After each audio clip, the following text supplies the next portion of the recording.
जय भोलेनाथ। आज मैं आपको श्रावण महात्मा का 16वां अध्याय सुना रही हूँ।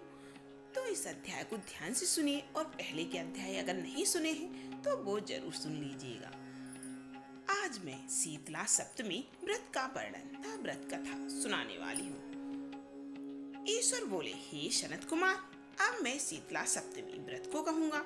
श्रावण मास में शुक्ल पक्ष की सप्तमी तिथि को यह व्रत करना चाहिए। सबसे पहले दीवार पर एक बापी का आकार बनाकर अशरीरी संज्ञक दिव्य रूप वाले 7 जल देवताओं, 2 बालकों से युक्त पुरुष संजक नारी, एक घोड़ा, एक वृषभ तथा नर वाहन सहित एक पालकी भी उस पर बना दो। इसके बाद 16 उपचारों से 7 जल देवताओं की पूजा होनी चाहिए।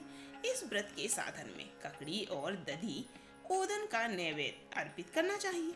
उसके बाद नैवेद्य के पदार्थों में से ब्राह्मण को वाइन देना चाहिए। इस प्रकार 7 वर्ष तक इस व्रत को करने के बाद इसका उद्यापन करना चाहिए।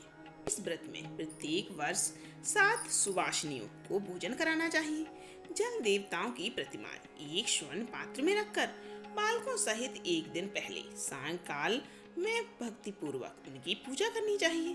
प्रातः काल पहले ग्रह होम करके देवताओं के निमित्त चरु से होम करना चाहिए।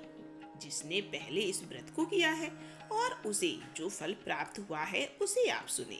सौराष्ट्र देश में शोभन नामक एक नगर था।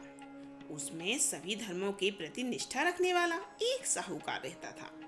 उसने जल रहित एक अत्यंत निर्जन वन में बहुत पैसा खर्च करके शुभ तथा मनोहर सीढ़ियों से युक्त पशुओं को जल पिलाने के लिए सरलता से उतरने चढ़ने योग्य दृढ़ पत्थरों से बंधी हुई तथा लंबे समय तक टिकने वाली एक बावली बनवाई। उस बावली के चारों ओर थके राहगीरों के विश्राम के लिए अनेक प्रकार की वृक्षों से शोभायमान एक बाग लगवाया। लेकिन वह बावली सूखी ही रह गई और उसमें एक बूंद पानी नहीं आया। साहूकार सोचने लगा कि मेरा प्रयास व्यर्थ हो गया और व्यर्थ ही धन खर्च किया।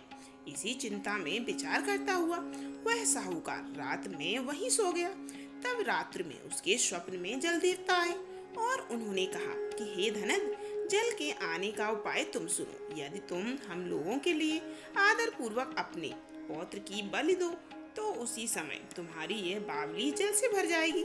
यह सपना देख साहूकार ने सुबह अपने पुत्र को बताया। उसके पुत्र का नाम द्रविण था और वह भी धर्म कर्म में आस्था रखने वाला था। वह कहने लगा, आप मुझ जैसे पुत्र